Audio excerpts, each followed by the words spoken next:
Well, howdy y'all, Andy Redneck here. Gonna give you a quick walkthrough of today's stuff. As you can see, for the most part, there ain't much changed up here on the porch. Everything's still in its buckets and going. We do have this over here, this seed tray. It's a 72 cell seed tray, and I just put two African giant marigold seeds in each cell, so I'm hoping we get some good marigolds going, because they're a great natural deterrent to pests. So I pretty much got all the straw spread out today. I know I talked to you about it earlier, about the path of the tenderfoot, which I am the tenderfoot. Thank you, United States military.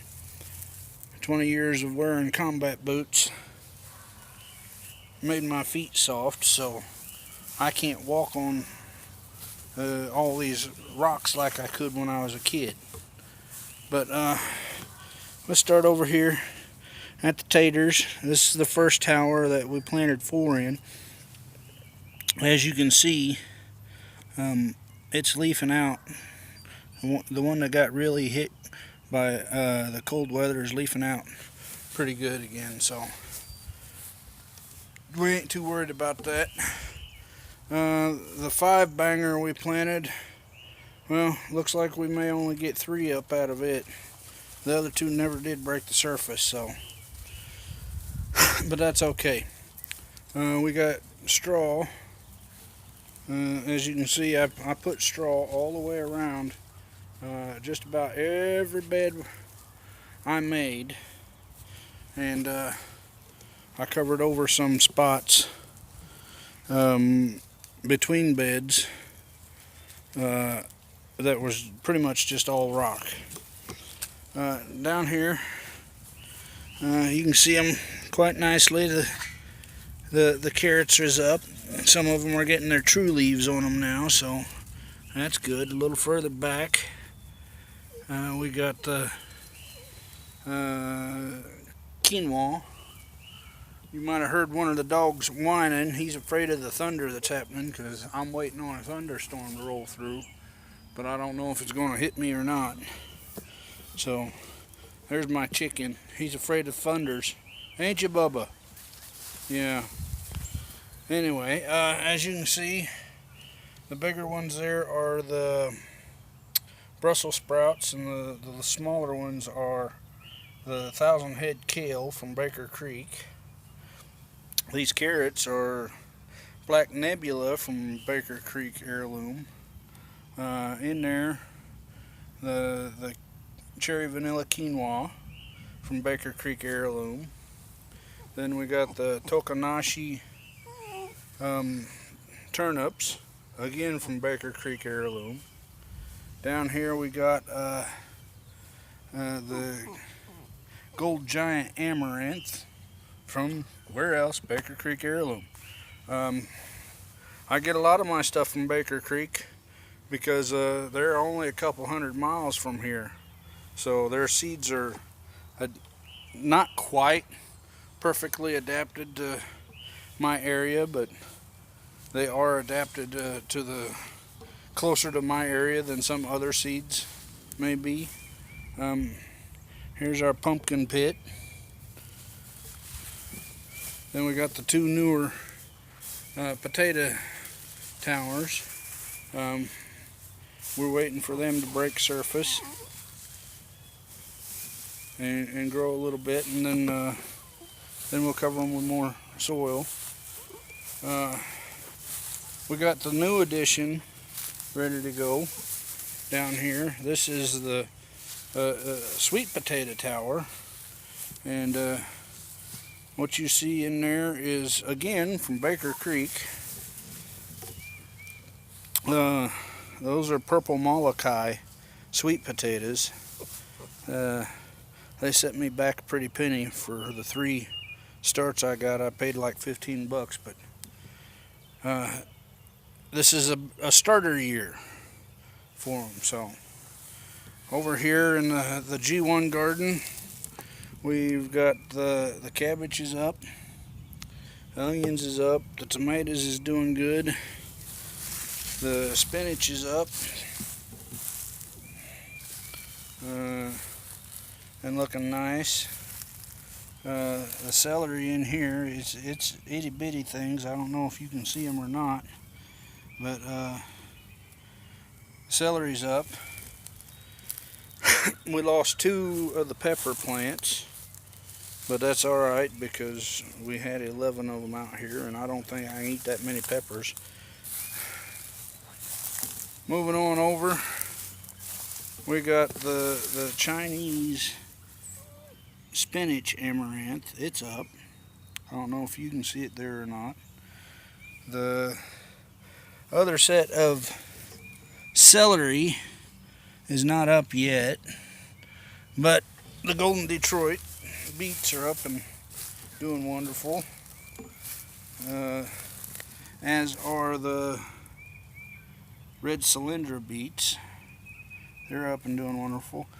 Both varieties of okra, we got some seedlings of both that are up, the cowhorn and the burgundy. We lost one set of seedlings on the buckwheat, but pretty much all of that's come up. The 3 Brad's Atomic Grape tomatoes are doing alright. The butternut squash has got a little bit of a sunburn on them, but they're doing alright. I did modify that edge of the bed with some a round piece of foam. That way when the buckwheat and the butternut squash lay over it, they won't cut themselves off on that metal.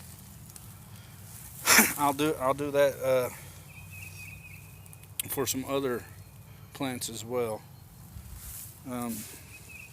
Over here we got the black coulis corn. As you can see, most of it is up, but in the places where there were holes, I went ahead and dropped in more seed. And we also have banana cantaloupe and Hale's Best cantaloupe planted, as well as our asparagus yard-long beans. Over here with the pawpaws, we put some compost as a top dressing down around them, so they can get a good start this year. Nothing in the buckets for the squash yet. Over here, if you can look, the sunflower seeds are coming up real nice.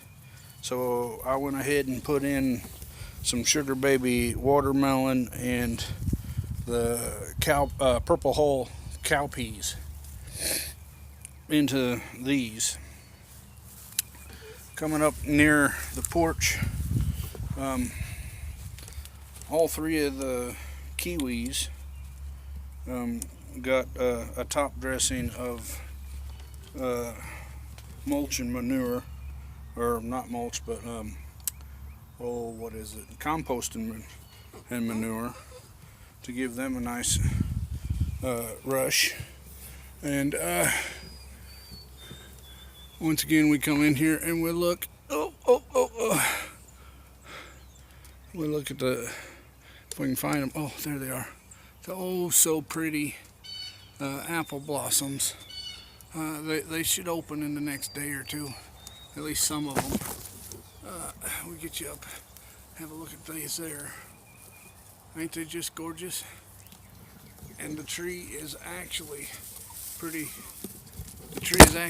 swamped with them. Now here's something a lot of people may not know. Apples are related to roses.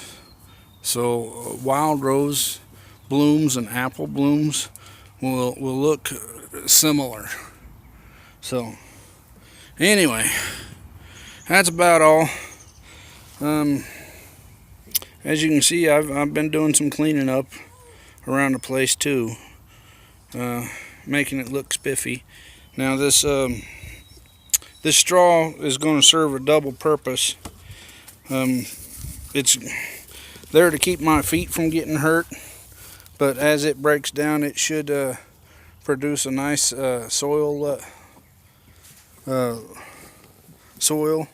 and bury those rocks. So over time, we'll just keep adding more and more, and we'll get us a nice humus going, and that should allow us to plant a nice cover crop like clover or something in here to help keep the ground from eroding and to get rid of all those rocks. Again, this here's been a handy redneck. I'll talk at y'all later.